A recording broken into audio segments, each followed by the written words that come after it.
When the Kara Actuation arc was announced, there were a lot of people who got really excited about the news, including myself, especially after Boruto Opening 7 showed off the characters and hinted at conflicts that we know have happened in the Boruto manga in the last year. However, as the anime added material to the Versus Momoshiki arc and the Mujina Bandits arc, it appears as if the Kara Actuation arc is gonna follow a very similar route, with the anime taking time to establish Kara as a bigger threat, lurking in the shadows, and properly set us up for the events of the Ao arc of the Boruto manga, which fans of the manga will tell you a really important character shows up at the end of that arc that is the direct cause for all the chaos that's taking place in the manga right now. And for those of you guys need a refresher, if you go back to the build up for the Versus Momoshiki arc, there were a couple of sub arcs, in particular a couple of sub transition episodes that directly built up to the conflict that takes place in the Versus Momoshiki arc, and so it looks like they're going to be taking this stance here. Now, anybody who's read the manga would tell you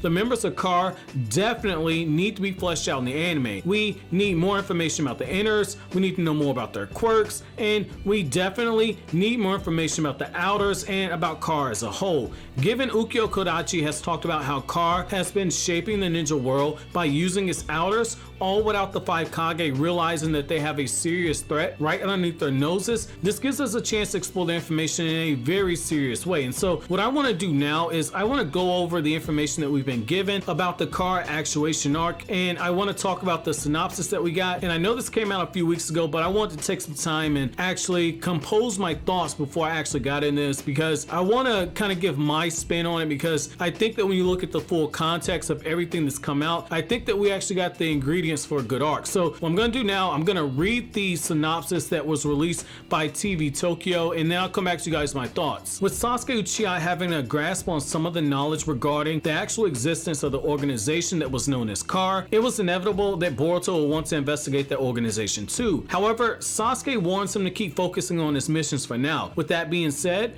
Boruto is given a new mission, and so Boruto's team heads to the Valley Country on a mission to search for someone whose whereabouts have become unknown. The Valley Country is located quite a far away from Konoha, and it has a town that's inside a deep and sloping valley. There resides a company that is famous for being a manufacturer of medical treatment supplies. Their client is a woman named Mia, the wife of the man who suddenly became missing. She has become immensely worried about her husband. Boruto promises to find her for her sake and embarks upon the mission. However, in the midst of this mission, Boruto and his comrades get enveloped into an unexpected incident regarding something else in particular. And so what I want to do now, I want to kind of read you guys Boruto's character profile as well as Jigen's profile. I'm going to start with Jigen's because I think that now we're starting to get some information here. So what you get here is it says Jigen is characterized as the enigmatic leader of the organization known as Kara. Everything about him is shrouded in mystery. He will influence Boruto's destiny in a huge way. And when it comes to Boruto, they say Boruto's the son of the 7th Hokage,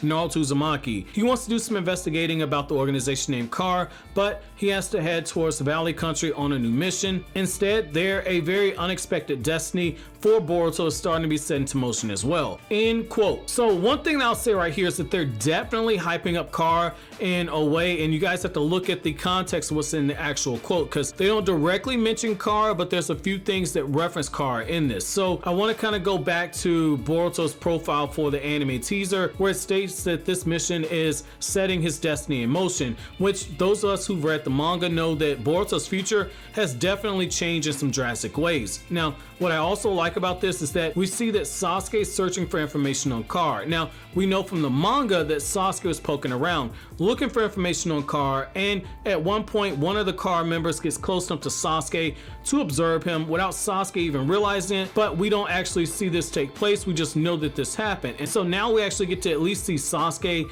going into the underworld, and he deems it too dangerous for Boruto to accompany him at that moment. It's a bit of a tease, but it shows some growth in Sasuke's character because we see how much he's grown to care for Boruto. Now, the other thing that this synopsis hints at is the fact that we could be seeing the works of the outer members of Kara, which is going to be really important, who we also know they range from people who are the aides of politicians to being former ninja themselves. Kodachi's previous statement about the war on drugs that Naruto is struggling to contain in Konoha, as well as helping the feudal lords struggle to contain in the Lane of Fire. And when you look at Kodachi's statements and how he talked about how both ninja tech as well as the advancements influence of ninja like Sakura has led to incredible medicines, but it's also led to a very robust black market, one that Kara is pulling the strings on from the shadows. Boruto traveling to a country that has a huge manufacturer for medical supplies, which we also know that Kara does target so they can pump drugs into the black market. That's going to be really huge because it opens up the door for interactions